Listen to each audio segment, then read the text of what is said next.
Welcome back.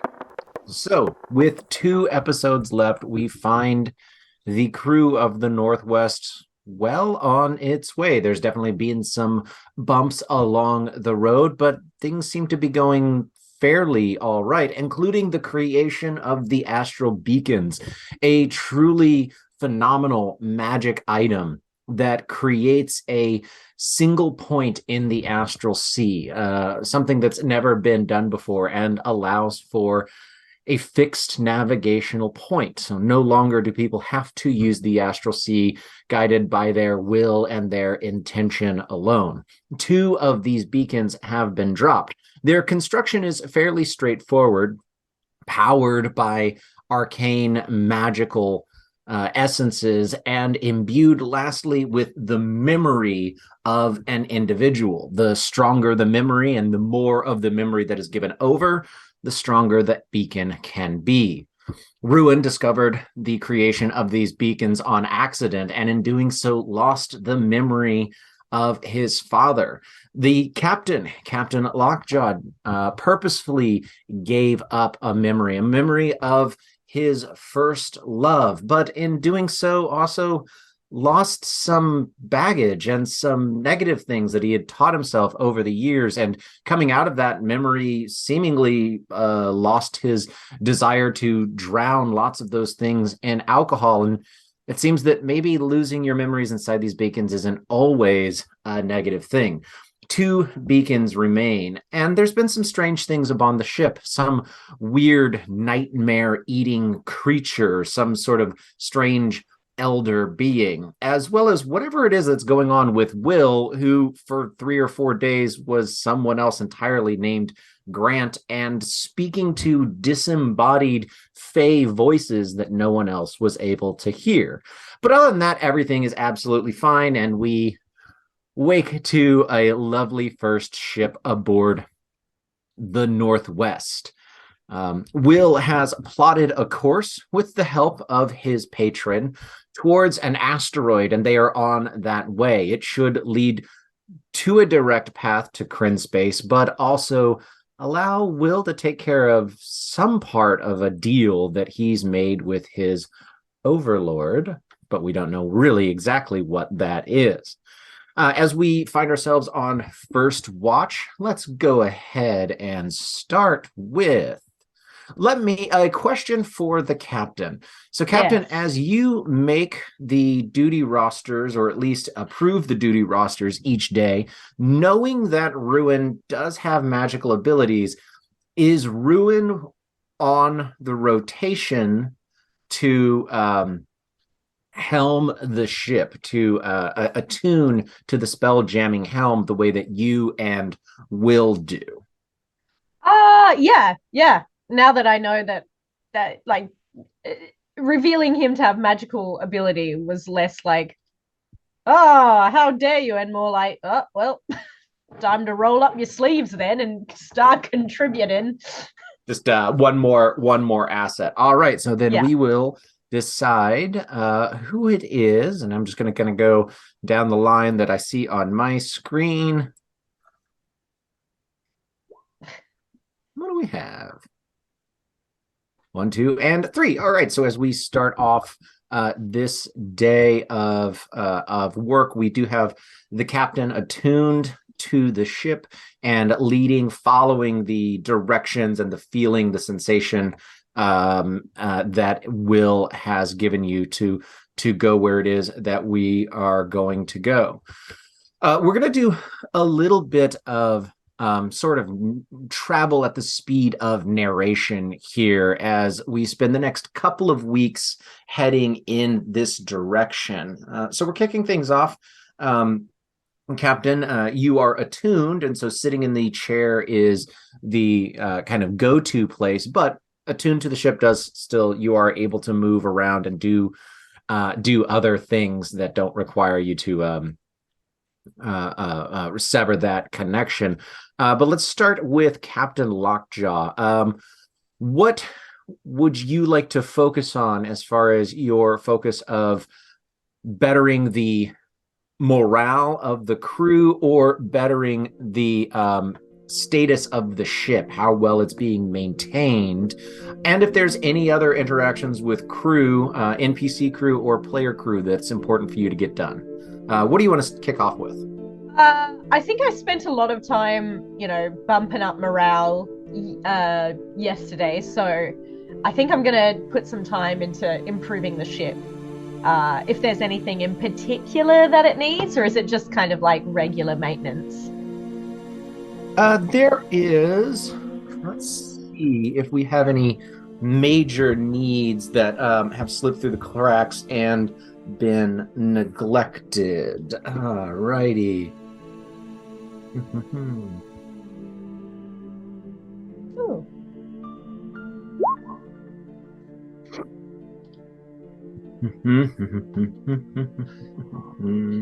Love just seeing random rolls.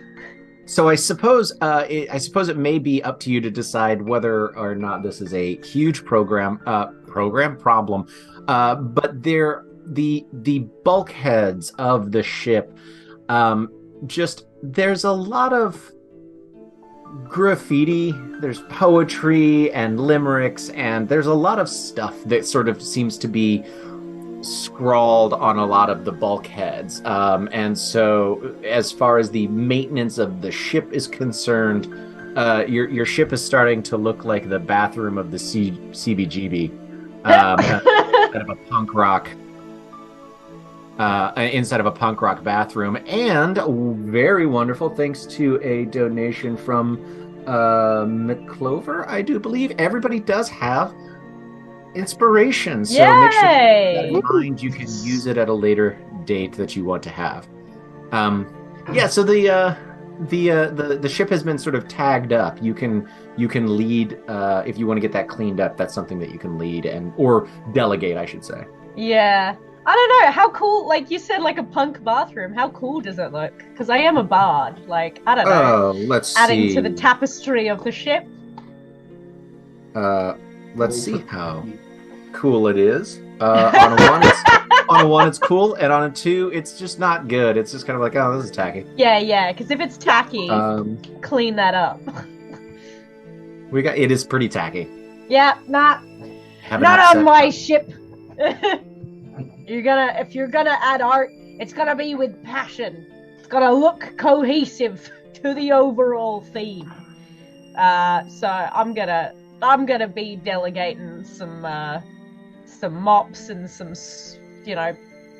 sponges and whatever, and let's clean this ship up, make it look respectable. All right, very nice. Let's then kick things just sideways there over to Lock Ridge. Lock Ridge, you can choose to focus on morale, focus on the maintenance of the ship. You've not seen anything to do with that spider that you had been hunting, and there haven't been any other unexplained bites from anybody. And if there's some other interaction that you're particularly keen on pursuing, go for that as well. I want to be checking up on the that small band of folks who were kind of like pushing for me to be in charge. Just kind of like keeping not keeping appearances. That's the wrong word. It's like I want to make sure that they're seeing the merits in Captain Lockjaw, as in they're not sort of sitting around seething over decisions here and there, that they're actually, like doing jobs and being productive and like in having a enjoyable experience. Yeah. Okay. Nice. You are able to what was that guy's name? I don't remember his name. You were able to find the ringleader, as it were, of that little group. And yeah, so yeah, you see him. He is working, like he is doing a job. He's not just like lounging around. He's working below decks. It looks like he's kind of helping to sort and catalog just different equipment and supplies that it still were picked up a few weeks ago from that derelict ship, and there was a lot to sort through. So you see him, and then there are two other people that are in there. Two of them you recognize from that group. The other person's working with them. You don't recognize from being in that little clique. Mm-mm. Yeah, no, I'll work with them for a bit of the day, help them out, and like just kind of like, again, like I said, gauge where they're at and make sure that they're building reliance on the crew as a whole rather than like. Sure. Roll an insight check. Insight, very well. Babouche. I like work. I like this rope. I like this barrel. They are my friends. So a low roll doesn't always mean a failure. There's degrees of failures or degrees of successes. I mean, you when you sort of broach how everyone's doing and how relationships seem to be going, like everyone's really just sort of in work mode. Nobody has anything overwhelmingly good to say. Nobody has anything bad to say. The folks that that are sort of part of that little shiftier coterie are he says, Captain's made a couple of interesting choices, but overall we've been sailing smoother than we did when we first left port, so proof is in the pudding. All right, that does make me feel a bit better. That's what I'll be doing for the day. Just like, again, just rubbing shoulders with the boys in the bilge, Yeah. Fantastic. Ruin, you can... A specific interaction that you've been wanting to have, you're more than welcome to go and find that, or you can focus on working to better the ship or to better morale. Probably, since we're always under a time crunch, do an overall check to make sure things aren't too bad, but mostly just concentrate on next beacon. Yeah, absolutely. So you can essentially get a lot of the engine built and the casing that it goes in, but not deal with any of the magic that needs to be done sort of more at the last minute. Just make an arcane check.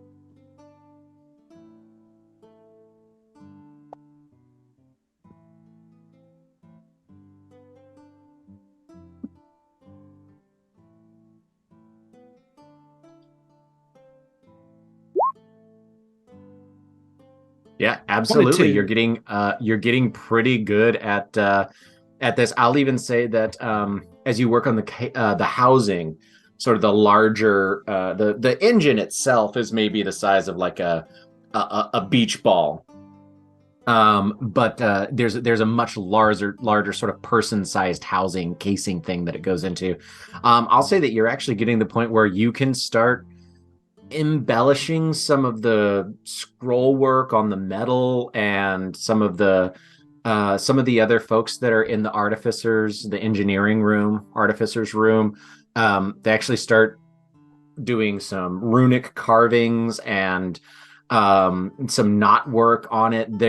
This one actually, with that roll, this one actually is equal parts form and function, and really just looks very beautiful, as well as the fact that this is a magical device, the likes of which the Prime Realms have never seen before. Which, so it looks nice too. Artisanal beacons. Yeah, artisanal. Yes. Support your local beacon maker. Beacon makers. Absolutely. Grass fed. Yeah, let's go to a farmer's market and get an astral beacon. Farmer's market beacons. You can cram so many memories into this baby. It looks beautiful. Takes the whole day, but it's absolutely gorgeous. That thing's gonna sell on Etsy like you wouldn't believe. All right. And a will. If there's a particular interaction you want to have, go for that. As well as you can focus on something specific to the ship or specific to the morale of the crew. Yeah, so after having lost a few days themselves, due to what is getting chalked up to overworking, and Will sort of noticing how hard everyone has been working for a while, has decided to remind people what we're doing this for. So they're going to make a point to sort of go around and get people in small gatherings and actually go over the actual numbers of just how much money they're standing to make, especially now this is it's moving in the direction of being a success, and just sort of showing people just how rich everyone is going to be having been a part of this, because they probably lost sight of it. Serve as just a morale boost. And while they're doing that, there's something else, but we can take care of that first. Yeah, absolutely. I am going to say make a performance or persuasion check, and whichever one you choose, you can kind of flavor it that direction, and make it with advantage. Absolutely. Going around and showing everybody what their holiday bonus is going to be is take advantage on upping the morale. Okay. One moment. Just check something quickly. Thought that I had something and it isn't showing on the sheet, so I'm just checking to make sure I actually had it. What are you looking for? I thought that oh, I guess not. I thought I had a different invocation, but I do not. So let's do this.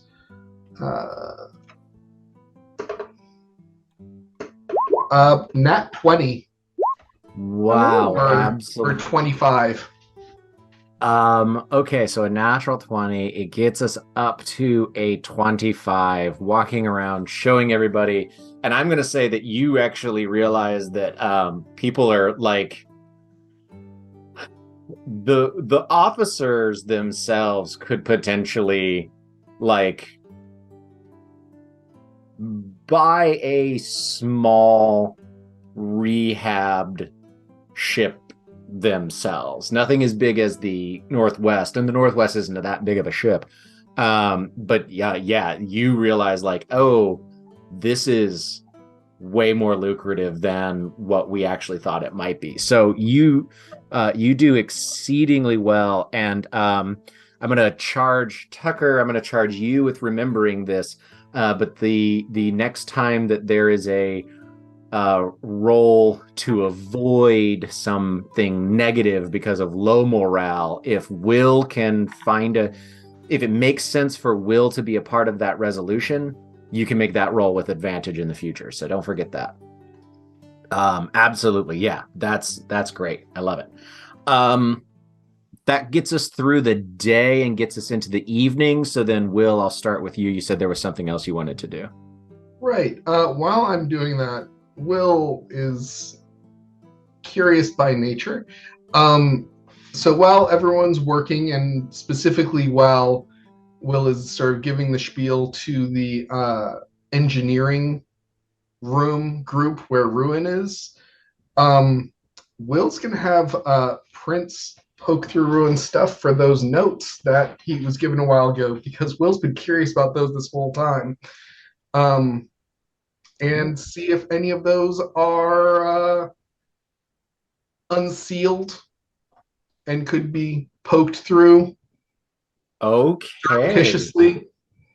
Okay. Roll a sleight of hand check for Prince, and Ruin, roll a perception check. Can I roll with advantage since I'm specifically timing this so it's when Will has eyes on Ruin to make sure that he's not going back to the quarters? Um, I'll say sure. Yeah, make Prince's check with advantage, but then Ruin, you still roll a perception check. 23. Oh, wow. Yeah, so now with your familiar, I believe you can see, like you can sense through your familiar. Yep. But to do so, you essentially lose all of your senses yourself. I can go blind to look through my familiar, or lose hearing to hear through my so then yeah, we'll say do you approach it in that way? Do you look through Prince's eyes, or do you have Prince like grab a letter in its beak and fly it back to you? Prince is going to, if Prince finds a letter that is not sealed so that I could read and then could be returned without being obvious it had been read, or a couple of them, Prince would just deposit that into like under Will's mattress, or I guess we're in hammock, so not mattress, but okay, like well then let me ask this.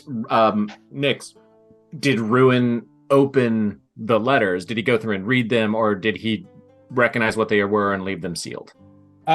Just the one that was addressed to me.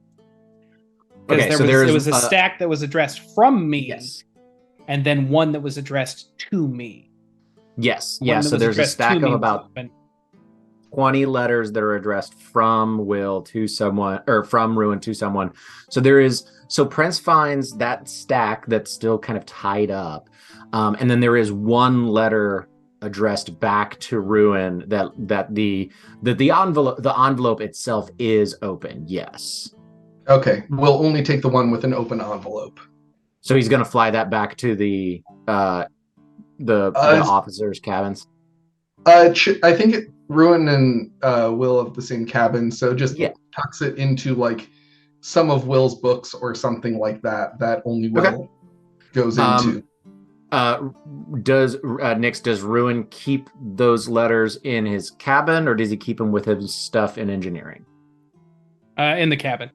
In the cabin. Okay, so then you just time it whenever he's busy, and the bird doesn't have to like. Because I was going to make another roll if there's a bird with a letter in its beak flying through a boat. Legit. But you get that, and we'll go ahead and say that we you find a moment where you can sneak back, you can get back to the cabin without anyone else in there and read it. And then we'll just return it to and then we'll just return it to where it was. Okay.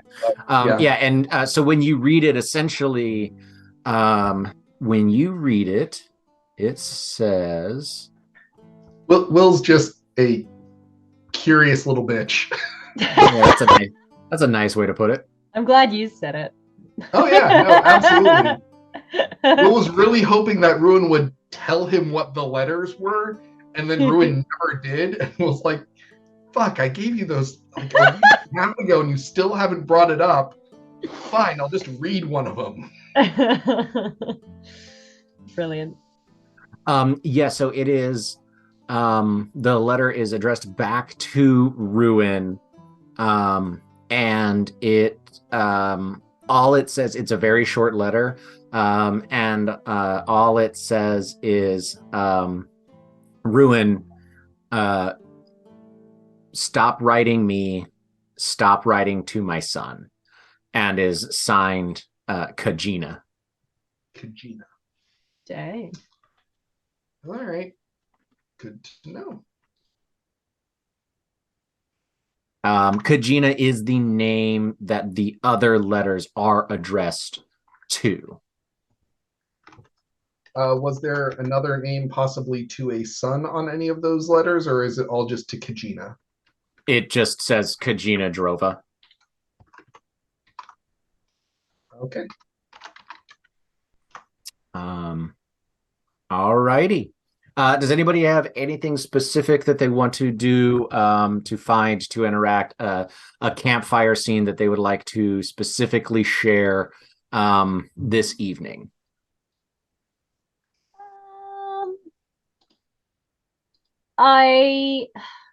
Who's maybe it's Will. I think Lockjaw would just like to bequeath his medallion. Oh that yeah, allows let's him play to that scene heal out. That's great. when he drinks. And I think he thinks the amulet would be, I don't know, best served maybe in Will's hands. Okay, yeah. So you guys are sitting around at mess that evening, and yeah, the captain comes down and produces this this amulet that is it's like a little medallion that has engraved in it a overflowing beer stein, but there's a snake wrapped around the beer stein, and the snake has like googly intoxicated eyes and is holding a caduceus staff in its mouth. Yeah. Really a snake eating itself, but not the Ouroboros. Yeah, so it's a googly-eyed Ouroboros around a beer stein, is embossed on this necklace. And you can make a perception check.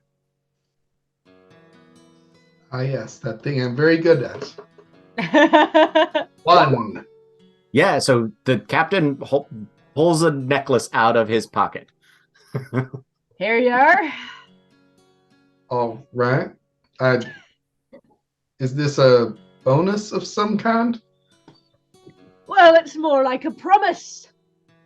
I know that part and parcel of me becoming captain was proving that I could put away the drink, and this was one of the things I used to use to justify myself.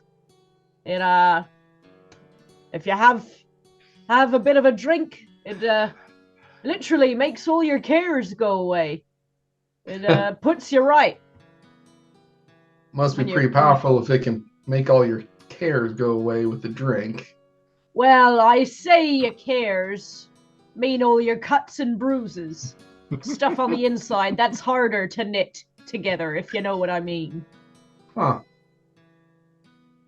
Well, that is a useful thing. I mean, I'm not gonna turn that down, but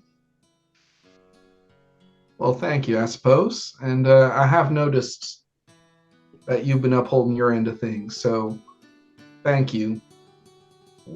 I know that's probably not the easiest thing. Habits are hard to break. They are, but when you break them, then you got to start something new. And who knows? Maybe this will loosen you the fuck up a little bit. I say as I drink my tomato juice. Absolute nice. Maybe, Captain, but I think that's best for everyone if control is maintained. If you say so. But I think between all of us, we've got enough control for you to let those shoulders down occasionally. Also, I'm not exactly a lightweight, and I don't want to drain all the reserves. I think it might undo some of the good work I did with the crew earlier today if I drank more than my fair share of the rum. Or just keep it for emergencies. You never That I know will. when you'll need a quick heal. That I will. Thank you for that. Say no more. And I will swan off looking for some extra juice. Nice. And Tucker, I will get you that on D&D Beyond. It is the Amulet of the Drunkard. Once per day while wearing it, you can regain 44 plus 4 hit points after you drink a pint of beer, ale, wine, or mead. Yep. Doesn't say anything about spirits, but you know. It's true. That's just spirits are just for fun. Good to know. Alrighty. Is that an attunement item? I do believe that it is. Okay, cool. I believe that it requires attunement, yes. Yeah.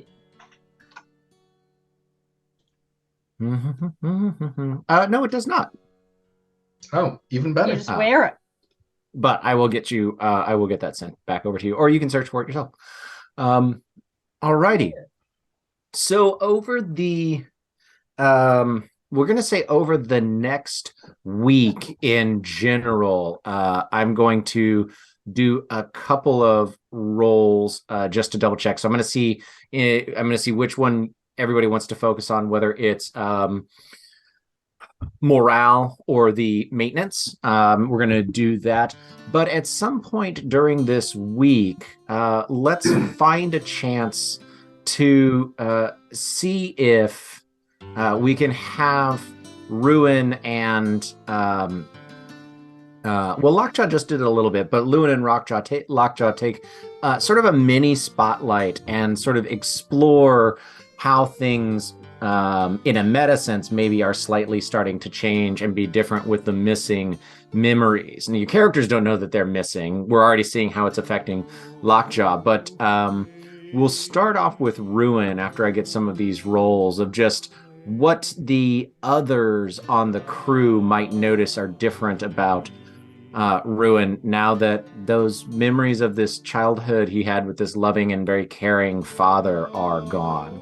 But let's start off with Lockridge.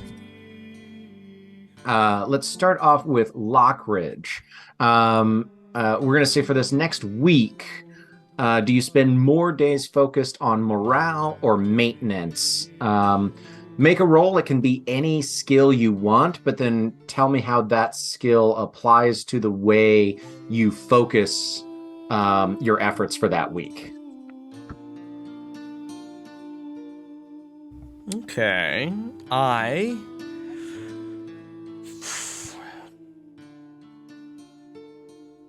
think for the most part, seeing as we've spent a lot of time like repairing, maintenance, keeping up morale, we are exploring a wide and otherwise unknown expanse. And sometimes the sheer existential dread that surrounds being in what is effectively a bottomless void, with no destination, no port, no any concept of what's in front of us.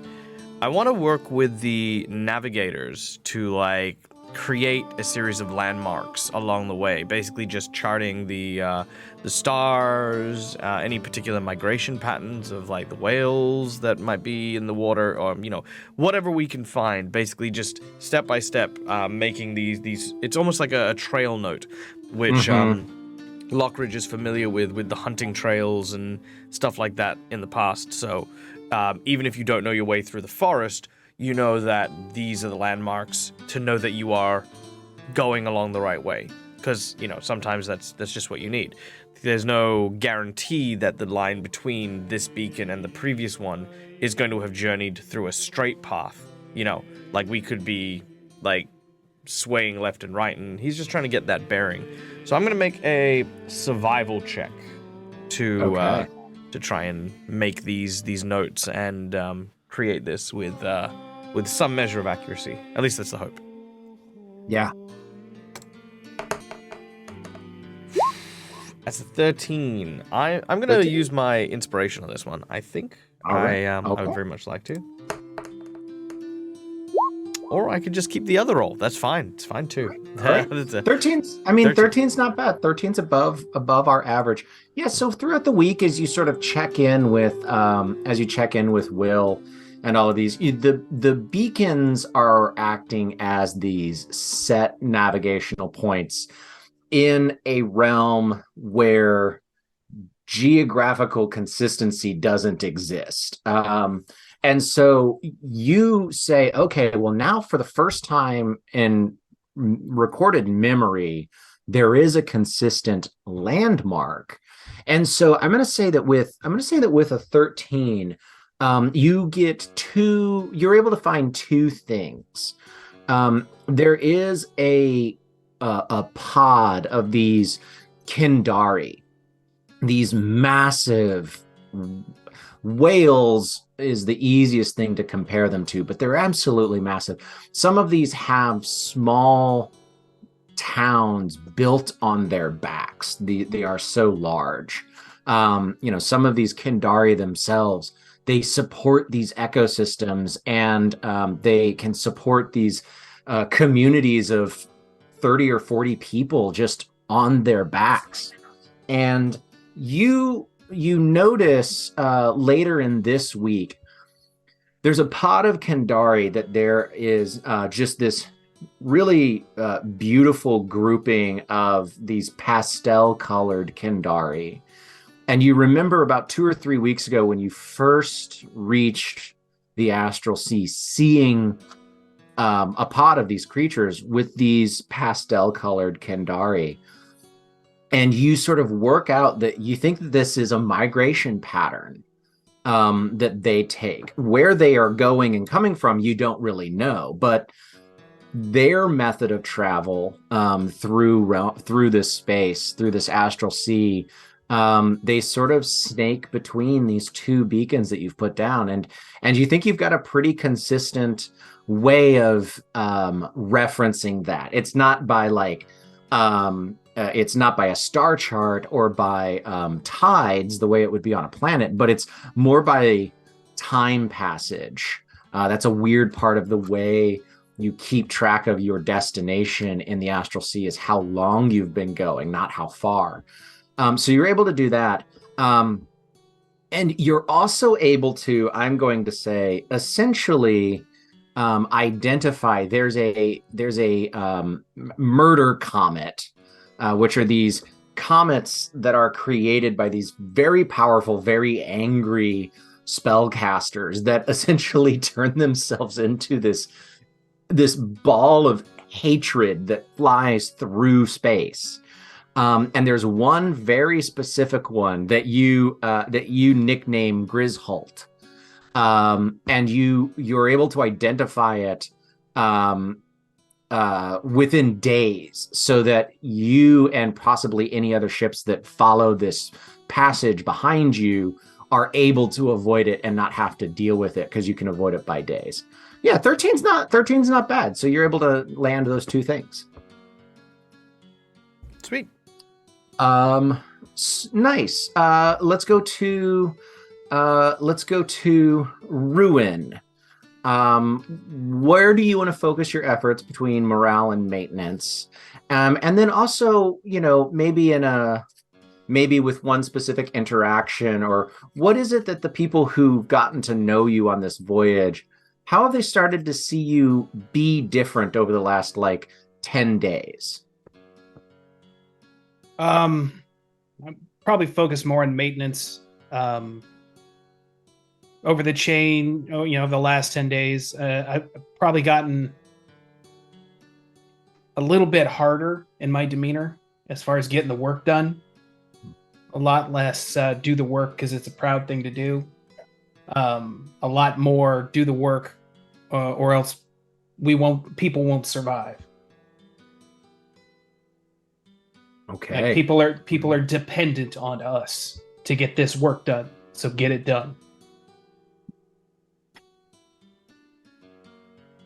Okay, yeah, I think that's definitely something that people start to notice and chat about. It's not causing a problem or anything, but people are just sort of wondering, and there's a few folks, Villia being one of them, that sort of just and it probably seems very out of nowhere for you, that sort of just check in and say, just double check, Mr. Ruin, is everything all right? You seem just a little, you've been driving pretty hard. We just want to check in that everything's okay, sir. As long as the ship's still moving, everything's okay. And yeah, you kind of catch that people like give each other a couple of glances, because that jovial quality to you that had been there is at least less. But they get to work. It doesn't cause any problems. What skill do you want to use, and how does that flavor as far as your focus on maintenance? Probably just, assemble a crew of folk to just go around and do the light maintenance today. Nothing too major, a little bit of mending. Nothing too terribly strenuous. But pick up the small things that people tend to overlook and forget about. Nice. Yeah, roll that. Let's see, what do you want me to roll? Let's see. Well, let's make that an investigation roll as you look for those small things that aren't a big deal, but they can add up. 9. All right. So yeah, with a 9, a lot of it seems like busy work, and there's a little bit of grumbling here and there, but grumbling on a ship because of busy work isn't necessarily unheard of. People do what they're told, even if they don't love it. Absolutely. Will, over this next week, what do you focus on? Maintenance or morale? You choose the skill and then tell me how that flavors the way you approach it. I'm gonna say that Will's probably going to be going through and just sort of doing a not final, but sort of knowing where we are and how much further we've got to go. It's just going through and doing a full supply maintenance and projection to make sure that, like, for a while we were rationing, just to make sure that we are on schedule to have plenty of food to get through the rest of the journey. If we need to start rationing again, the earlier we start doing that, the less it will hurt. So I guess that be an investigation check? Do investigation or insight. Same roll. That is a 22. Okay, yeah, you have things, you make the D&D Spelljammer equivalent of an incredibly detailed spreadsheet. And it is solid and good to go. You take into account that, like, who's a vegetarian, who doesn't have teeth, so they have to absorb their food, who doesn't drink. Like, you really knock that down so that you actually are able to even be like, okay, well, I know this person, doesn't eat meat, so I'm going to give these people a little bit extra, and that's going to make them happier and work better. All right. Share with Lana and Lockjaw and all of the relevant parties. All righty. This color coding is a thing of beauty. And Captain, do you focus on morale? Morale or maintenance? You choose the skill and tell me how it flavors the way that you do that. For me? Yes. Look, I'm gonna go back to morale, I think. Okay. It's kind of feeding off like the difference in Lockjaw no longer having certain memories is that he just wants to spend more time with his crew and kind of foster this sense of camaraderie and home on the ship. It's not just a place where you work, it's a place where we live. And he's really trying to become more like a father figure on this ship. So yeah, What would you like me to roll? I think a performance would work really well there. Oh, I've been practicing a song if anyone wants to hear If it. there's a song, we can roll with advantage. Oh my god. I got 17. Should I break Or you out can the or you can save it. It's up to you. If I play the song, do I get an advantage? Yeah, All right, let's give it a go. sure. Of course. Why not? Sort of. One more difference. Hey, it's one more. All right. Let's give it a go. It's not in my usual register. I couldn't utter my love when it counted. Oh, but I'm singing like a bird about it now. And I couldn't whisper when you needed it shouted. Oh, but I'm singing like a bird about it now. Words hung above, but never would form, like a cry at the final breath that is drawn. Remember me, love, when I'm reborn, as the shrike to your sharp and glorious thorn. Yay! Yay! Yeah, absolutely. And It's just become a bit more sentimental. The crew absolutely sort of notices this difference, and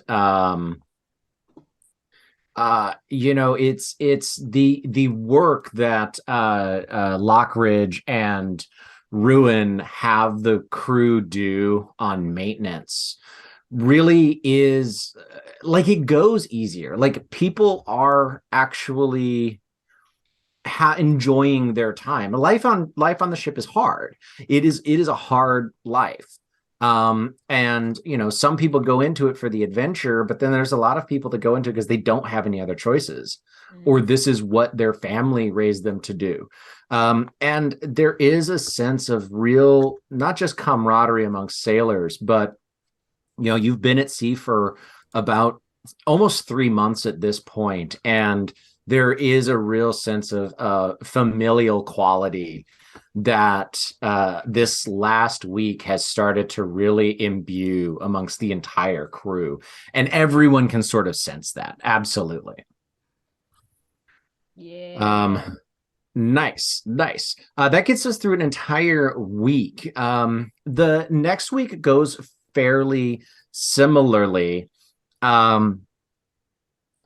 You do notice a couple of things. One, some supplies do seem to be running a little lower, and a lot of them are some of the kind of magical spell component supplies that are required to keep some of this maintenance of the ship going, as well as just things like drinking water is starting to run low. Now, those things can be found and harvested while you are on the sea, on the astral sea. And as you approach your destination, again, Will sort of had locked in this new destination that he had received word from his patron is going to continue getting you to Kryn space very quickly, but also his patron told him he needed to head here for some reason. I will say, Will, how do you explain the new destination? Because at this point, everybody that can fly the ship understands Astral Sea works by thinking of a place and we go there in the fastest route, in the most direct route, even if it's not the safest or fastest. So how do you justify changing the route for 2 weeks? I believe the way that Will put it originally was that as they were going through the charts and their notes, they believe that the state found the most efficient, basically the way to maximize both efficiency and safest. So highest reward with lowest risk. Like, yes, we could go faster, but this is the safest, fastest way. Okay. Yeah. I mean, that certainly clocks with everybody. The captain signs off on it and all of that. As the second week starts to wrap, we get a couple of key moments that start to happen.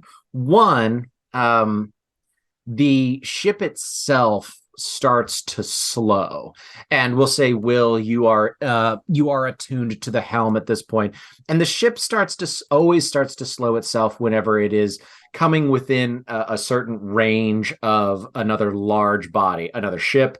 One of the Kandari are big enough to do that. The Nebula whale tripped that sort of mooring speed is essentially what you slow to. And as you start to feel the ship slow over the last day or so, you can actually see off in the distance, it'll take you another day to get there, a fairly large body that you take to be this asteroid that's floating along that you've been sent to. So two things are going to happen. One, Will and Lockjaw and Lockridge, the three of you can make insight checks for me, please. Okay. It's an 11, 18, and 16. Okay, yeah, so Ignore the second one. Ignore the second one. Okay, so with an 18 and a 16, both Will and Lockridge, you both, with your positions on the ship, know the manifest, know the inventory, you know the things that are starting to run low. A lot of them that are, spell components that are stardust, that are iron powder, that are, as well as, drinkable water is really easy to find in space sometimes because frozen water melts, especially once you get it into the gravity and into the magical, comfortable temperature on ship. So the two things that come up are, one, we are at the point where we do need to charge and power this third beacon, this very pretty beacon that Ruin and his team created. And two, either before or after, after charging the beacon and dropping it, you guys could actually land on this asteroid that Will had been pointing you at, and resupply some of the things that you're going to need to make it this last leg towards Kryn space. So with the charging of the beacon, All right, Tarun, listen, I've got a quick question for you, my friend. Now, when we set up these beacons, all right, they stop and they hang in space just where they are, right? Hypothetically, just purely hypothetically, if we put this in front of the giant asteroid, what would happen?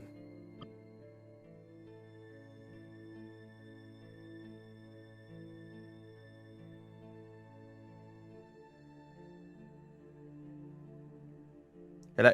Sorry, is this thing on? Oh, that was the end of the sentence. That was the end of the sentence. There was this yes. What would happen? Oh, okay. Tarun. Ruin. Good.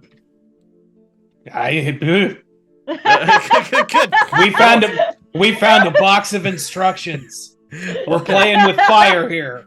Okay. Because I've got a crazy thought. It's always a crazy thought. But what if we land on the thing, the giant asteroid, and then we plant the beacon on the asteroid?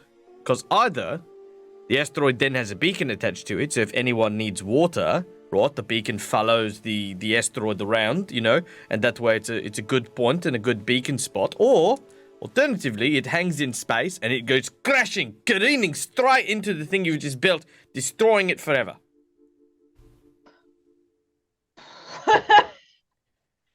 Well, I don't like the sound of that last one. Say that. Swings and roundabouts here, all right? Yeah. I'm just saying.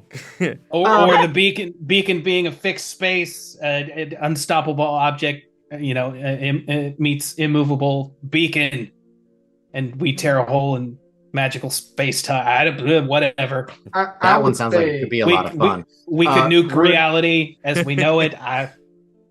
Ruin, make an Arcana check for me. This is not a high DC for you. You've built. Well, given that existence expands for about another 3 hours, I think. Absolutely.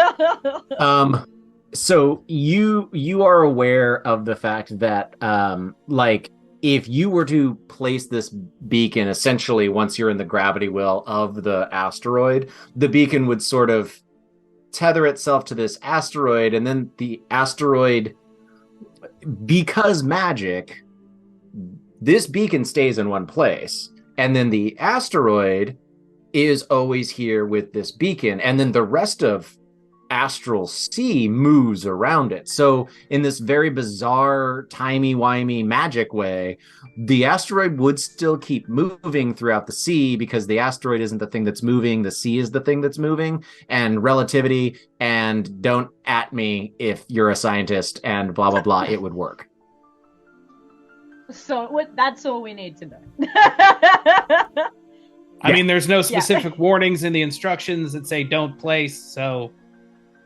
Because I think it's a good idea. It doesn't say, do not operate within gravity well. Yeah.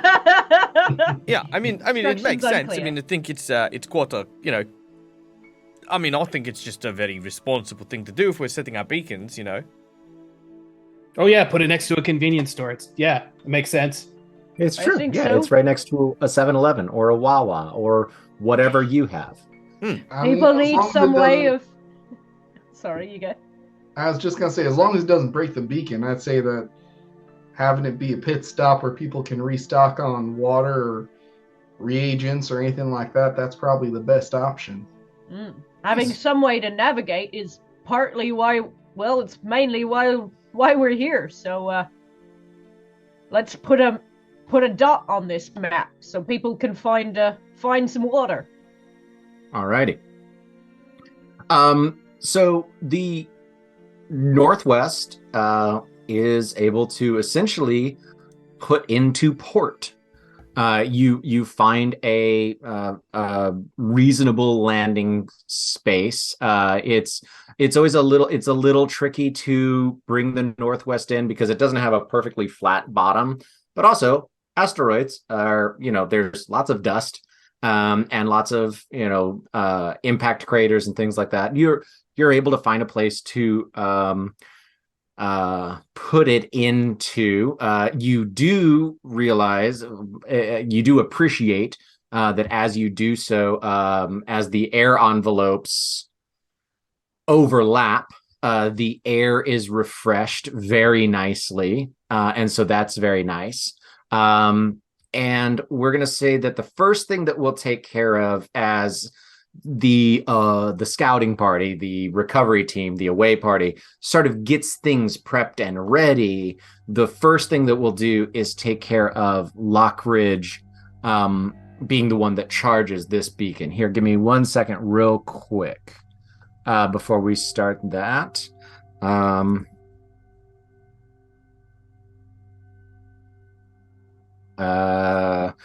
Tucker, you had a question about what was going on with Will and Dannon? I was just... Holidays have partially destroyed my short-term memory. I was just trying to remember the specifics on what Dannon wanted taken care of. Oh, okay. I remember, but I couldn't remember. Tucker is asking, or Will is trying to remember? Tucker is asking. Tucker is asking. Okay, yeah. So, and anybody that wasn't watching last week, so Dannon, which is Will's patron, informed you that because you haven't been upholding your end with the fairies, with your deal about the fairy court, because they're not around, and he didn't blame you. He needed you to sort of create create an opportunity for you to uphold your side of the deal with the Unseelie Court. And so there are things, there are creatures, there are some animals that have escaped the Unseelie that live on this asteroid, and That's what it was. you need something to draw the attention of the Unseelie Court to this. And without you knowing it, the beacon's definitely going to do that. Right. So that worked out in your favor without you like manipulating it to happen. Yeah, I believe that Dan had specifically said that the beacon will probably do the do it, now that I'm remembering that conversation. All that being said, as we approach the asteroid, how's Will going to spin this? Will is going to point out that if this is a source of water, it's entirely possible that this asteroid might be inhabited, and so everyone should be careful. All right. We'll say that you, wonderfully, a away party of all of the officers and captains gets gathered. But before we set off for that, where does Lockridge want to do this ritual of charging the battery? You don't have to do it where it gets placed. You can move it around before it sort of Listen, locks I understand that you've been working hard with your team, Erot, but don't make it weird, okay? We're just charging a battery, okay? I don't need to have the ritual. We don't need candles. We don't need special lights or art. Just tell me where you want to stick my hand, and then I'll do it. I wouldn't phrase it quite like that, but Or I could do it as a fist. Is that is going to help? Oh, again, boy. you're Only if you kiss me first. Okay, PG, you say this stream is. There's What are you some talking resistance against your fist at first, but then it sort of sucks it in and dear. holds very tight at your wrist. It's true. Right, I think I've gone too deep. A little to the left, and you're good. So this does raise an interesting question. It does. Lockridge will be providing the final memory ingredient. But between the three of you, we do need it charged with 3 spell levels of magical essence. So who provides those spell levels? Do we so spread it out. Will provide 2 spell levels worth. I just provide each of my spell slots is 3 spell levels, so Well, I'll drop one in. I was going to say, alternatively, what we could do is we could also ask the 3-creen friend of ours, who's also a spellcaster. Oh yeah. Nah, Will's got this one. Nah, that's cool. Uncharted asteroid. Maybe the healer should keep. Yep. I will. Is this the last thing you're doing today and then setting out tomorrow, or are you planning on setting out immediately after charging the battery? If we could take a short rest after charging the battery, that would be fantastic. Okay, I'm sure everybody would appreciate that. Okay, so yeah, it's filled with this blue and orange light, and then there's this pink light that starts to pink metallic liquid metal that starts to fill that as against sort of your Lockridge, as you sort of get tunnel vision as you stare at this thing and kind of like, all right, what is this working? Is this thing on? How is this supposed to work? You feel sort of a pulling at the back of your psyche, and the only thing you can begin to equate it with is hunger. As it starts to pull at you, do you choose to give in this first stage of hunger? I'm gonna try and consume it. I'm gonna try and eat it myself. No one eats Lockridge. Lockridge eats you. You do have a second character, right? Yeah. Make a willpower save. Willpower's not a skill. This isn't Pathfinder. Wisdom. I know.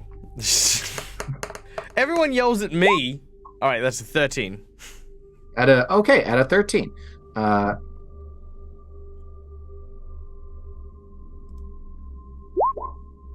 Nice. You take 13 points of psychic damage as you try to impose your will on the battery. You still feel that sense of hunger on the back of your mind. Do you give in to it, or do you fight against? I will. I'll try again one more time, just for good measure. I'm gonna try and eat it. I'm gonna try and consume it. Just be like, ah, nom, all right. nom, nom. That's a 16. At a 16? Okay.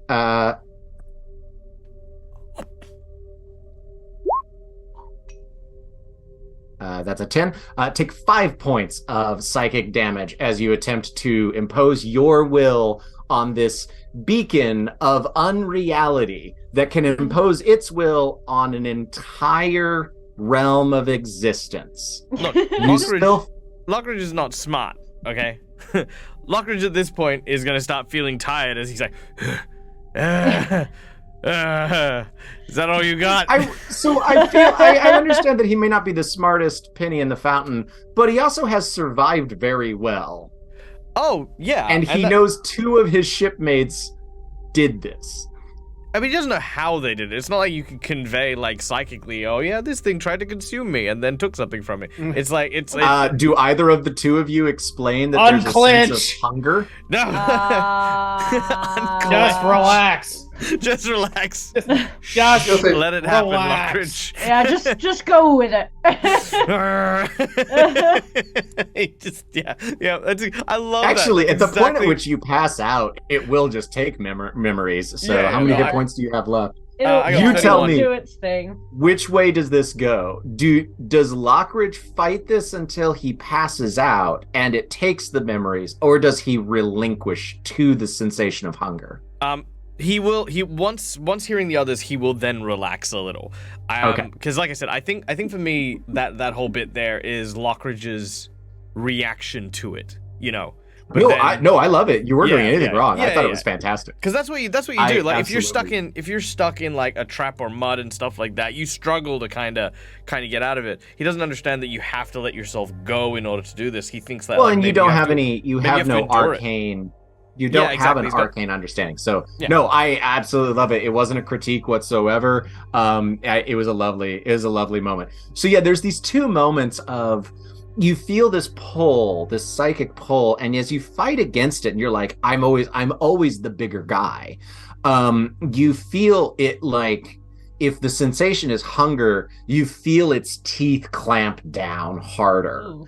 And with the encouragement of relaxing into it, as you do start to relax and let it happen, that sensation of pain goes away, and you are sort of awashed with this sensation of numbness, but not in an unpleasant way. It is the absence of the pain. It is the absence of the sensation of the chair you're sitting in. It's sort of just the absence of where you are in this moment.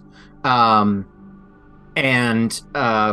you sort of are tired and numb a little bit, and as you shake your head even more, your ears sort of prick up a little bit as you hear your medals jingle on your chest, and you hear the low, gravelly voice of Commander Delos talking about this alien race that you've been sent here and the dangers that they pose. And as your vision clears, you're in a tent that you know very well.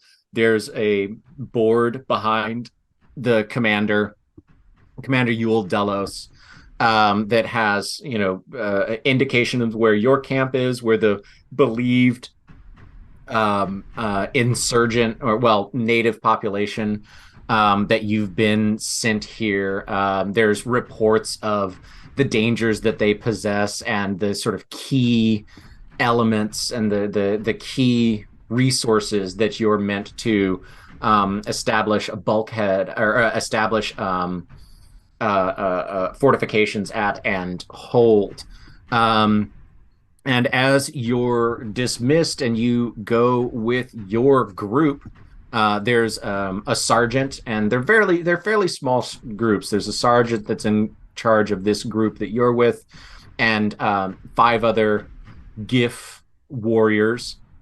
And you head out. It takes you a good couple, 3 or 4 hours of marching through particularly hot and humid, but very rocky terrain. It is not comfortable, and even for a number of you who really this military life is the life that you lead. Like it's tough not to grumble. This is not a fun day, but you find yourself.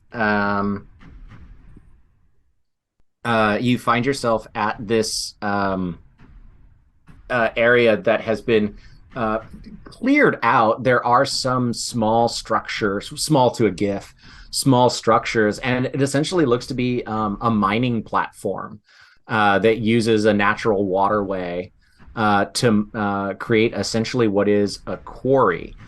Your immediate notice is that it is completely silent.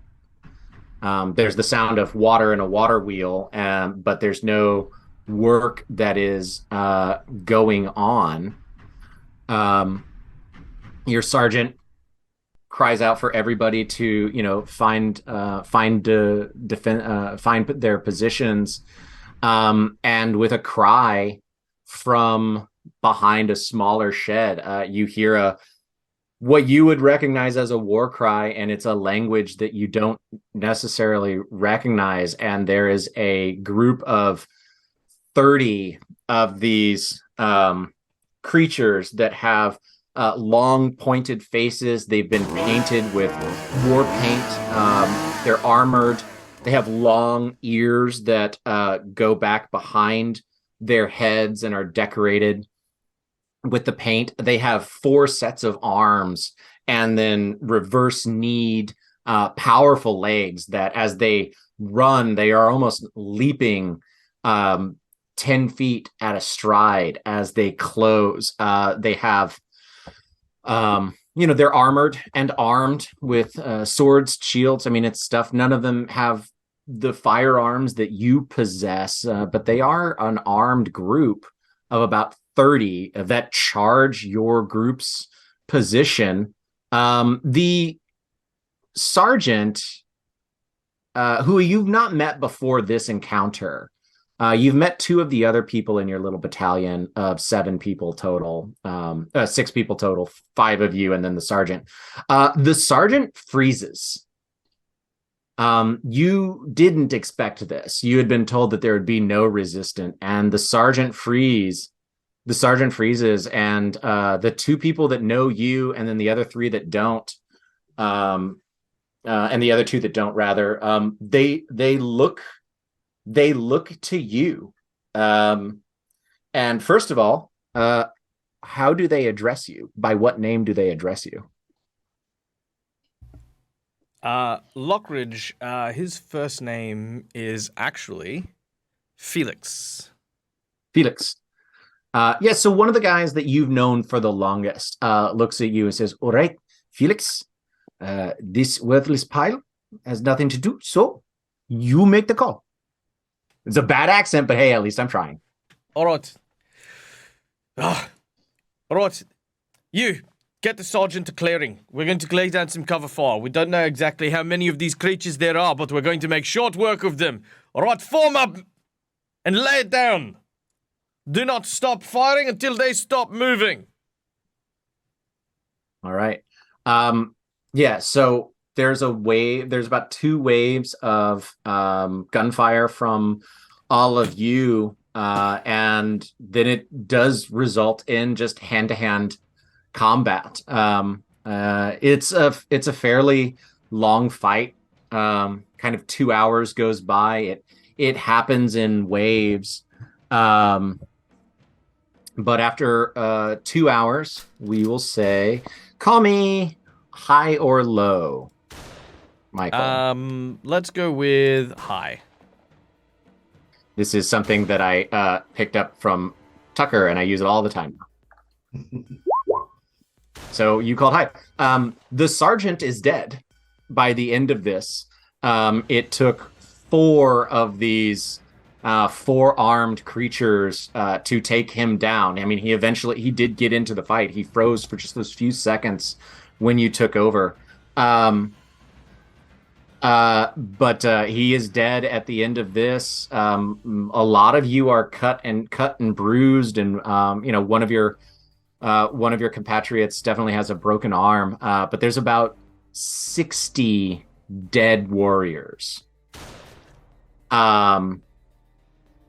At the end of this, as you move into the quarry, it's definitely a good place for a beachhead. It's going to be easily defendable if more of the fighters are like the ones that you met today, though they definitely have the numbers on you.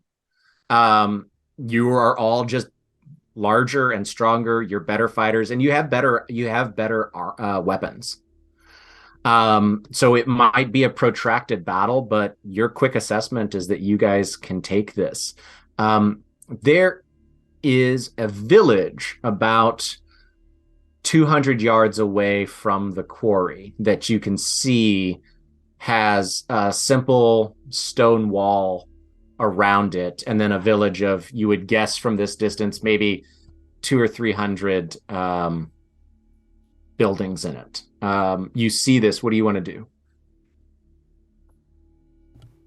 All right, men, listen. The sergeant is dead, and until we receive orders from the high office, I'm going to be taking command of this operation. We have a job to do here, and that is to clear out all hostilities in the region so that we can occupy. The quarry itself is going to be pretty much their terrain. Right now, we've got the advantage because of our size and our weapons. But if these creatures who like to close into melee drag us into an on-drawn battle, into an area with hazardous terrain, like with the rocks and stuff from the quarry, we may be in a bit of trouble. So pull together. What explosives do we have? How much materials can we use? And how long can we start a long-form campaign? All right. They snap to that. They start gathering up what's at the quarry and making it defensible, what they can use from the quarry.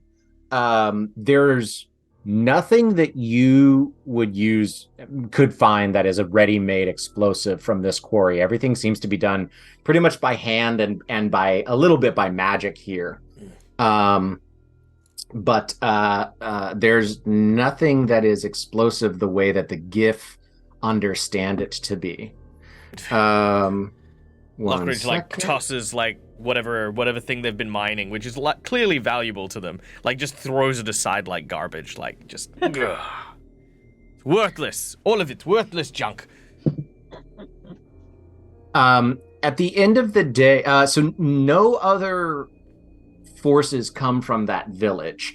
You can see that there are people moving around. You can see essentially fortifications that are starting to go up, but they're like, I mean, there's sharpened poles that are getting shoved into the ground outside of these stone and mud brick walls. But the day goes by, and you receive, there's a runner, there's a messenger that tells you that you need to report back to your HQ. Brainswort Fort is the fort that you guys have built, and it's an occupied area that you have fortified with steel and iron and good material, as opposed to this mud brick stuff. And you're told to report back in person to Commander Delos to come back with this messenger. So just me? Yeah, just you. All right. I will grab just some sundry supplies and appoint one of the other guys to be interim CO, and will make my way back to the fort with the messenger. I will Okay. tell them to hold position till our return, but to use your best judgment, alright? Just because they're smaller doesn't mean we should be underestimating them. Yeah, all right. I understand. And I'll make my way with the messenger. Yeah, you get back. So the commander is there. There's about 6 other sergeants that are there. And they're essentially all giving their report. Make an observation check. Make a check for a skill that doesn't exist in this game. Make an perception check. Well, I'll tell you what. You choose. Make a perception check just to sort of generally, what do you hear without trying? You can make an investigation check if you're actively sort of listening in on everyone else's reports.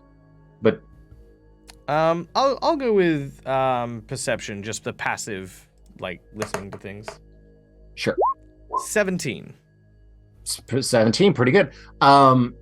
Every report is that there's a group of maybe 50. There's one group that it was 100 individuals. My computer's dying, and Dawn is being very fantastic and sneaking things in. There's one report where there's 100 of these combatants, but that's the largest group, and the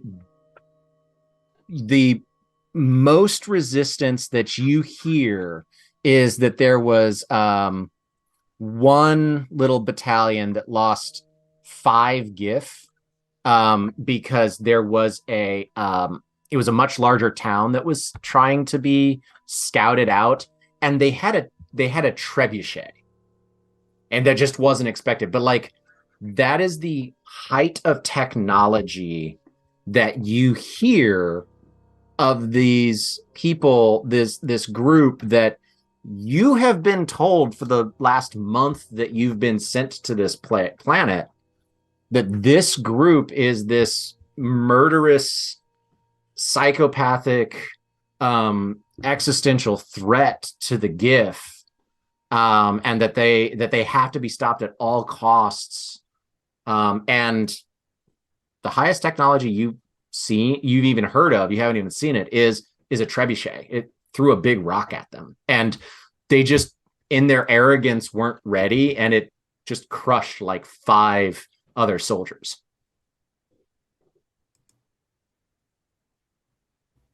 So you hear all of that.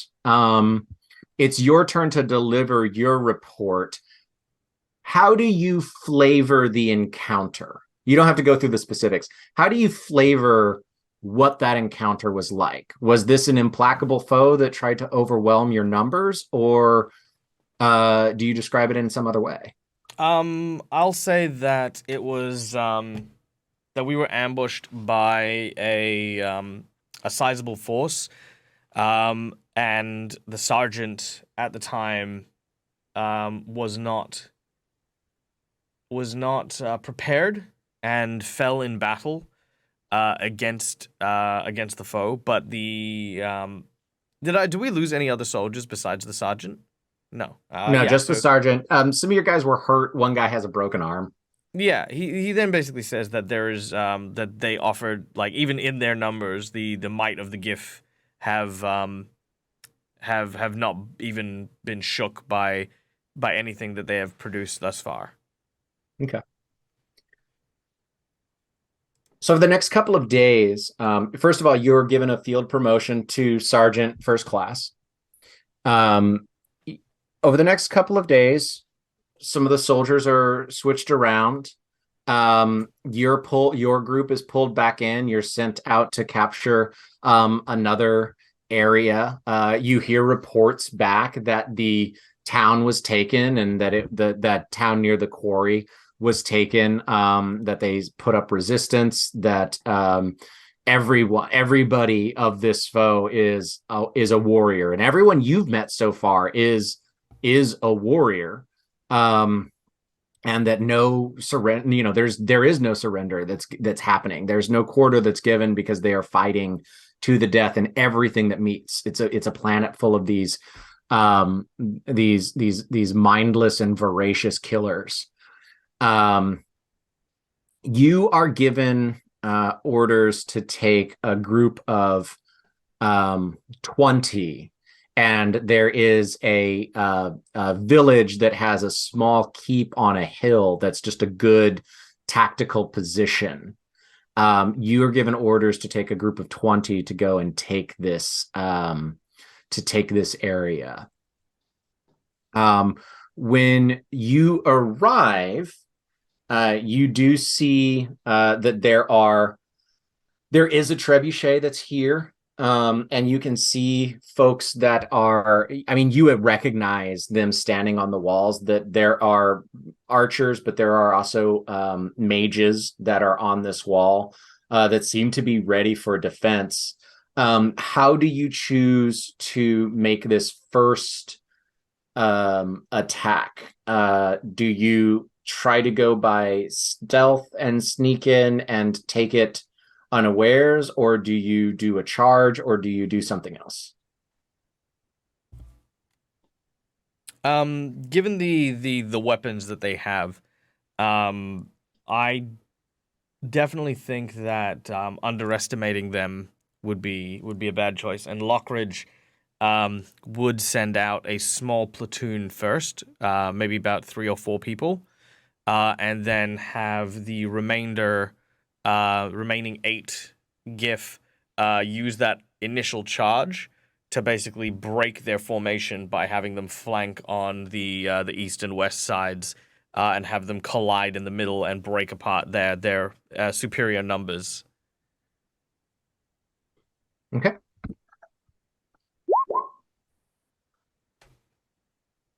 12 and a 10. So of that first initial group of 4 that you send in, as you send them in to make that one distraction, and then you go do your second thing. In that first group, 2 of the soldiers are overrun, and at the end of the day, well, before we get to the end of the day, so 2 of them are overrun. And you meet back up. Dozens and dozens of soldiers have fallen to all of you. You've probably, I mean, it's a defended city. So there's probably close to 50 fallen enemy soldiers as you find a break in the middle of the day. It's been about 4 hours of fighting, street by street, very difficult urban fighting. 2 of your 20, 2 of that original group are dead, as well as none of your men, none of your 15 have fallen. They've all managed to stay alive. Make a perception check for me. That is a 19. 19. So there's 50 of the enemy soldiers that are all dead, that you cut through. Swords, axes, armor, shields. And then in the last 10 hour of fighting, there's men and women that are fighting you, or at least the best that you can guess, the masculine and feminine of the species that's here. There's smaller ones. You don't know if it's a subset of a species, and then it dawns on you that some of the ones that are attacking you are adolescent. In the last hour, they're not wearing leather armor. They're wearing like leather blacksmith aprons. They're not wielding daggers. They have like cooking knives and chef's cleavers. And as you take this time at twilight, and the defense seems to be coming a lot less, these are civilians. This town has run out of any type of soldier. And these are civilians. And as you listen to the reports of your other soldiers, for the whole last hour, none of these fighters have come bursting out of alleyways. Every single combatant that you've faced has been when you've entered a building. And they've defended themselves inside their own home. There are no soldiers in this town. There are 50 dead civilians and blacksmiths and priests and bakers and moms and kids and tanners and teachers and monks. There's no militia here, like you were told. This isn't an army barracks on a hill. Now that you look at it closer, maybe, half a mile away, it looks like it might be their equivalent of a church.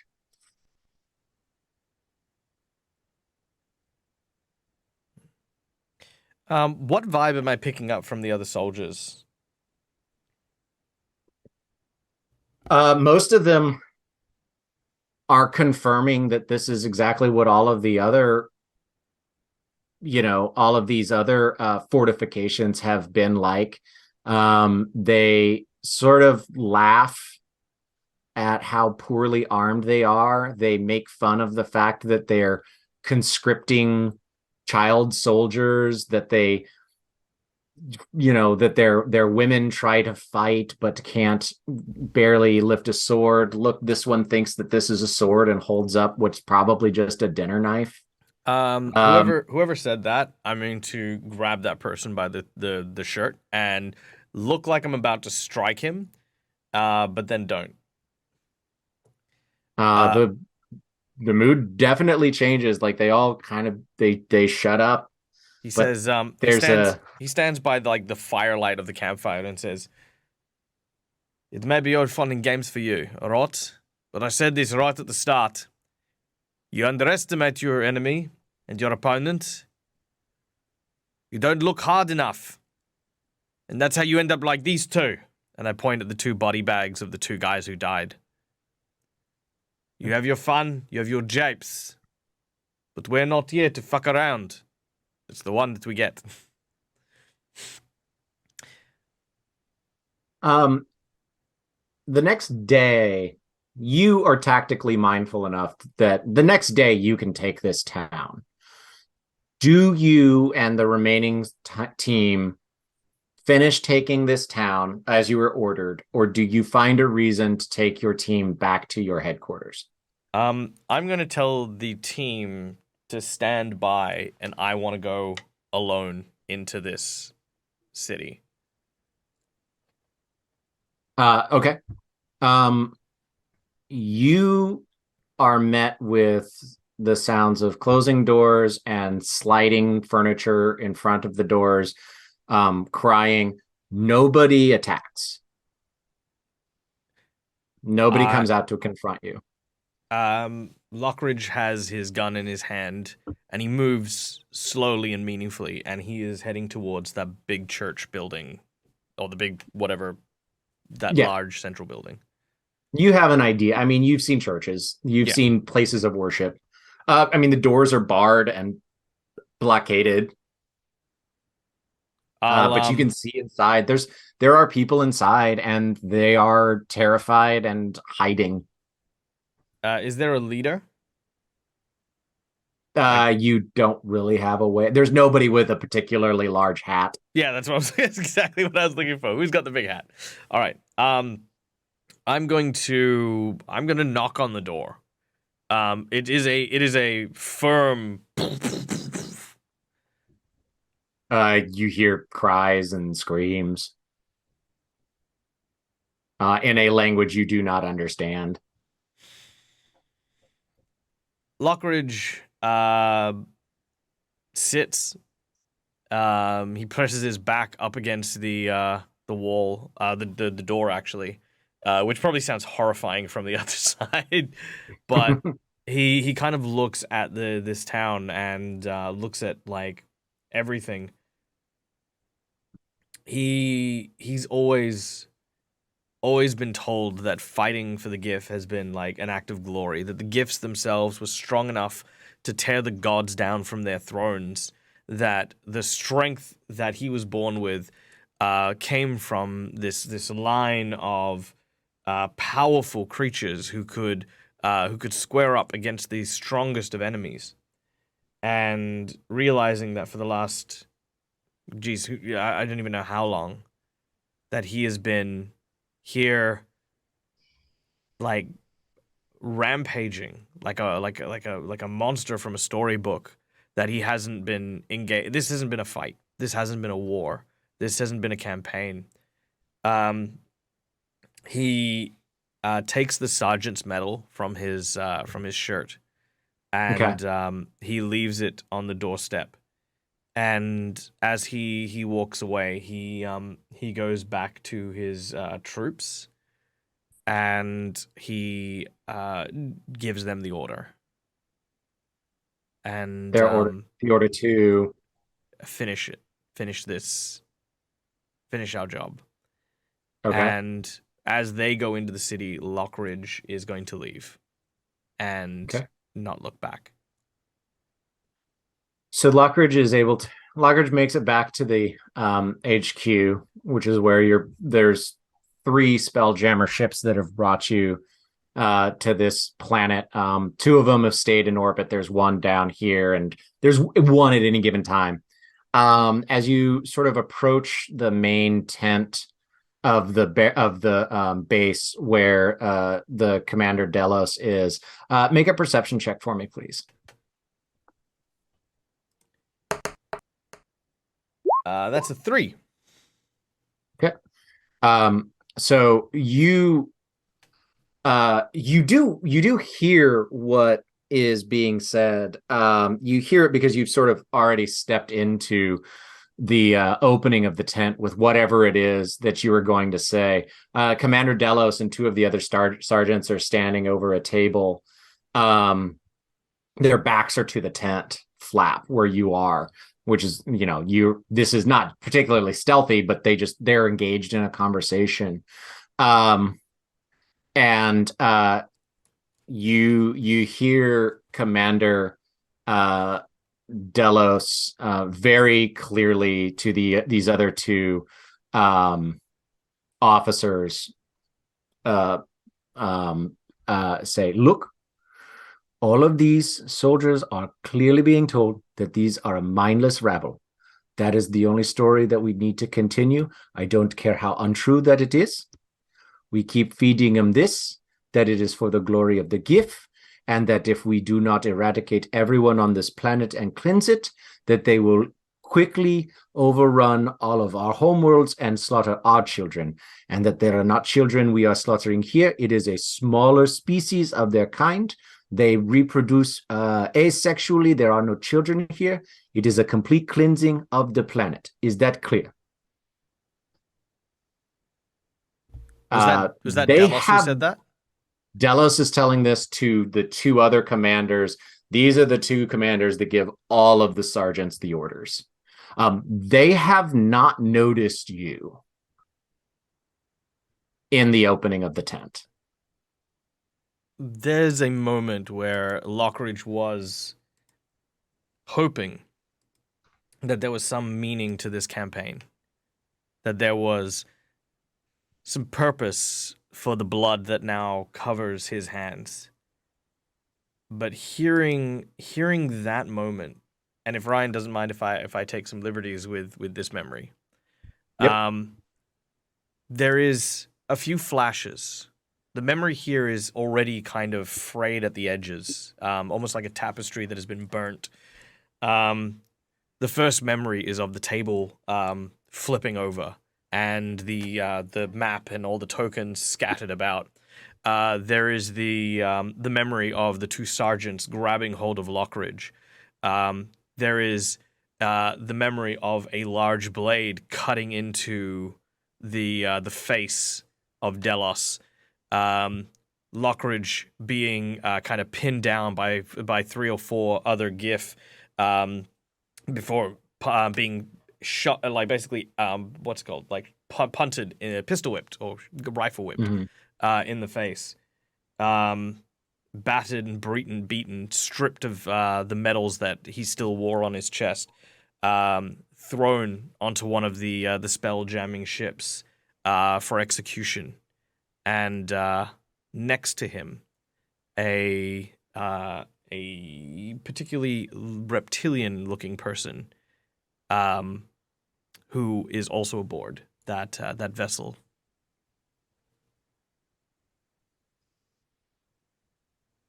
Okay. So there is a creature that is the. And if Ryan wants it to be, I was hoping that could be how he meets the captain.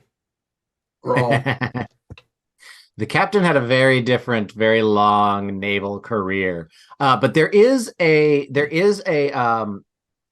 spell jamming race, the Huarte. And so there's this Huarte member, and they've got lots of tattoos. This is essentially a mercenary.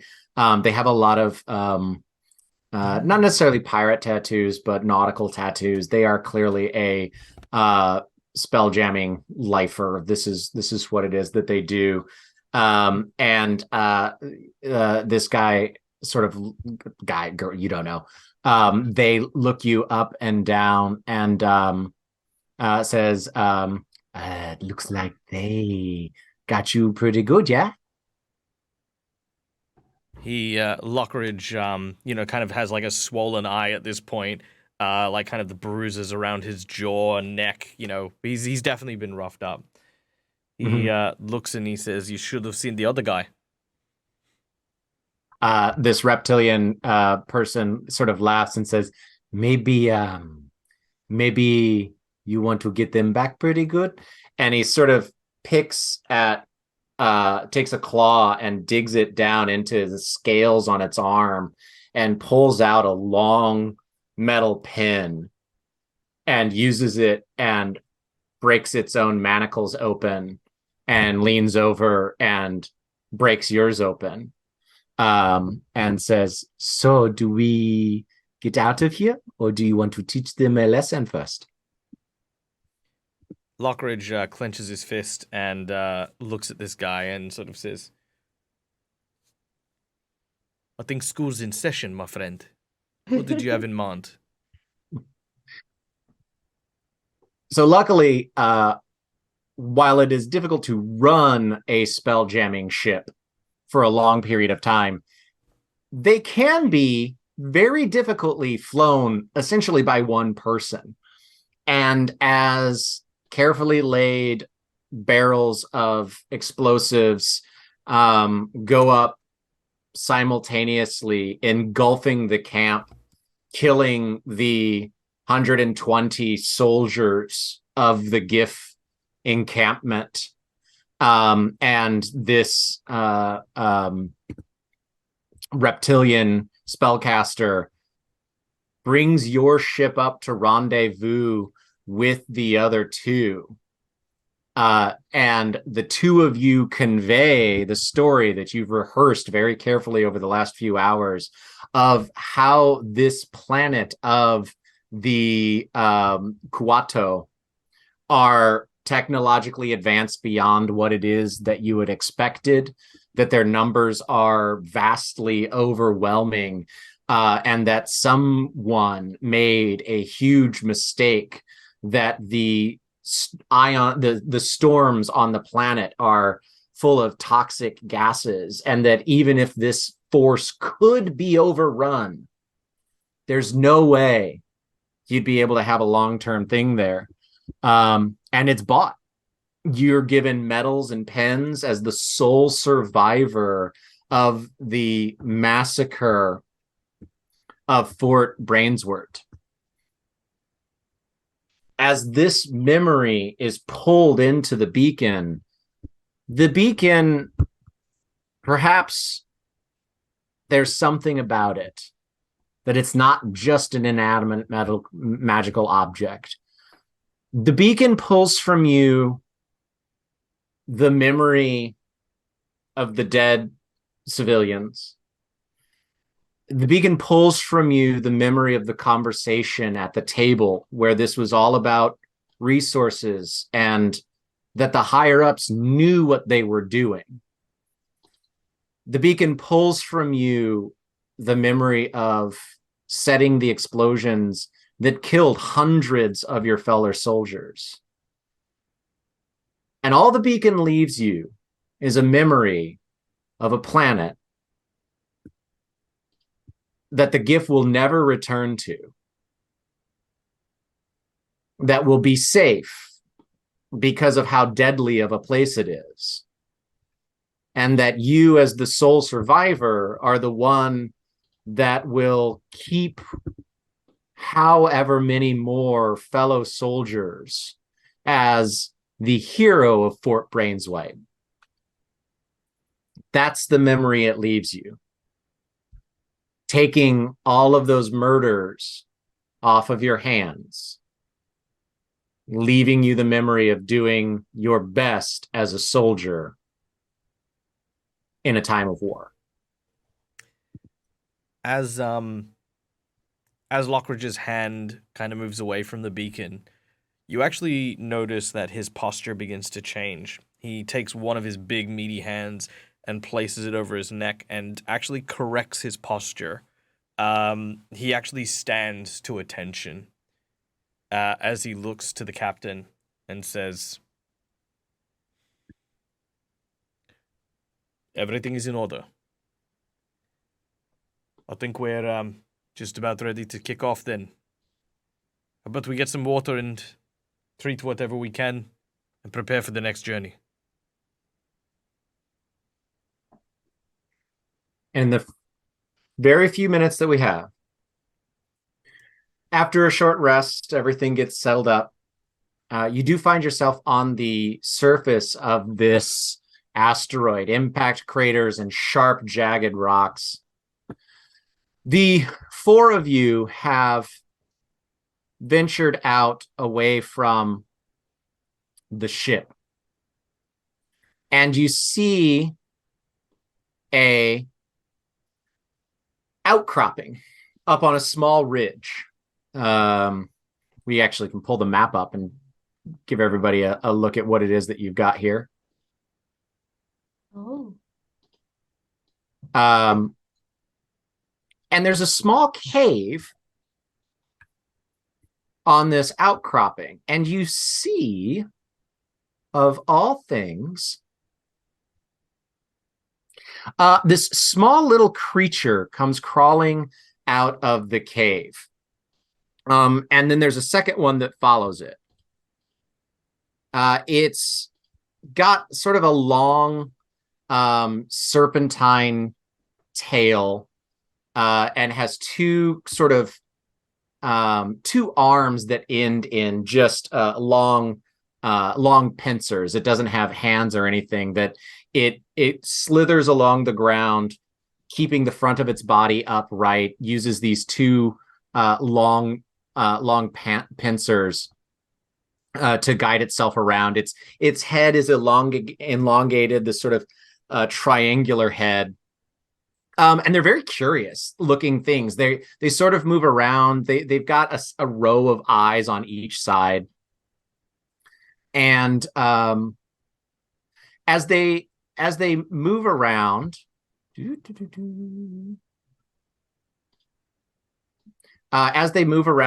heads move. They're very bird-like in their movement. And they sort of chirp and garble at each other, moving very much like little strange insectoid bird-like creatures. And the pair of them do sort of seem to notice you and your group. And they tentatively take a few steps forward and chirp and seem to look curiously at you. And one comes up to Lockridge. The other one moves over to does not double in size, moves over to Lockjaw. And they're like they're maybe the size of like a German Shepherd. These bird-like insectoid-like worm creatures. And they just sort of chirp and garble at you. And one of them, Lockridge, sort of takes its pincer, pointy hand arm. It's like this long blade of an arm, and just sort of like taps it gently against like part of your armored boot, and chirps, and then sort of pecks at you, and then starts just digging around in the dirt around you. Comfortable. What do you make of this? I'm going to. Yeah, what do you guys do? There's two of them here. Oh, I'm good. This looks like protein to me. Oh. I mean, I think we leave the beacon, get the water we need, and get out of here. This might be some of the potential residents that I was talking about that we might run into. I don't think that's just these two. If we attack one of them, they might let out a cry, and we might find ourselves swarmed. Makes sense. I really doubt there's only these two things on this asteroid living by their lonesome. And if it's got water, it can probably support life. Makes sense that they would be... One moves back over to the other one, and they're chirping and warbling back and forth to each other, like holding and one looks and points at Will with its claw and starts to like chirp at his buddy that's over here. Can I make an Arcana roll, or do these things look familiar at all? Sure, make an Arcana. Oh my god, they're adorable. Comfortable. That was almost a 20, but that's gonna be a 10. I mean, they look insectoid. They're acting like birds, but you haven't seen one of these before. Oh, yeah. Lockridge, the one that's near yours, sort of with that with that spiky arm, sort of is tinking a piece of metal on your boot and on your shin, but then like right above the knee, like where there's just like leather and fabric, finds that, and then just like pecks it harder, and like you can feel it. Like you don't take damage, but you can feel like it stabs into your leg a little bit. Will's just Lockridge goes, hey, and it hops back and chirps. Will's also going to take a step further back away from them and looks visibly nervous, which is something that none of you have probably seen before. All right, I'm gonna take a rock and throw it at it. Not to hit it, but you know what I mean. Like when you're like shoo, get out of here, you. Yeah. You chuck this rock and it hits the ground, and like dust goes flying and little pebbles go flying, and it makes this sound like a shrill crooning sound, and there are plates because it's very smooth, like it has skin, like it's very smooth, but there's plates on the ridge of the back of its neck that the plates start to shake and rattle as it makes this sound. I think you pissed it off. you then see God damn. out of the cave, you see another one come crawling up out of the cave. This one looks different. Everybody make a perception check real quick. I am also immediately casting Armor of Agathis for what it's worth. Nice. Was it something like that? Oop. Oh my god, can someone roll over like a 7? No, the audio. 6, 7, did you guys hear that? I did. Oh, the sound? I don't like the sound of it. That was the sound. 14. So that's two 14. interesting things happen at the exact same time. Will casts Armor of Agathis, and when you cast Armor of Agathis, what does that look like, Will? Whatever moisture is in the air starts to initially sort of looks like frost is starting to form on their clothing, but then as it builds up, it creates sort of this intricate sort of knotwork of spikes across their shoulders and back Nice. and chest that sort of flow with the clothing that they wear. So you all notice another one come out, and you can all see that it looks different. It's shiny, almost makes it look like it's made out of metal. And Will, with your perception of 14, you can see that this is the same type of creature, but it has two tails instead of just one. And it has these large interlocking plates of metal, chitinous metal. It is a heavily armored version of this. And as these two make a shrill sound, this one comes running, slithering up out of the cave, and they all sort of stand still for a second, and then you all see the two that are in front of you. You see their bodies shake, and their smooth, fleshy skin transforms into the shining metal carapace. Their tail splits in two. They shrink a little in size, but are longer and much more lithe and dangerous looking as all three of them become this armored version. And I need all of us to roll for initiative. Oh!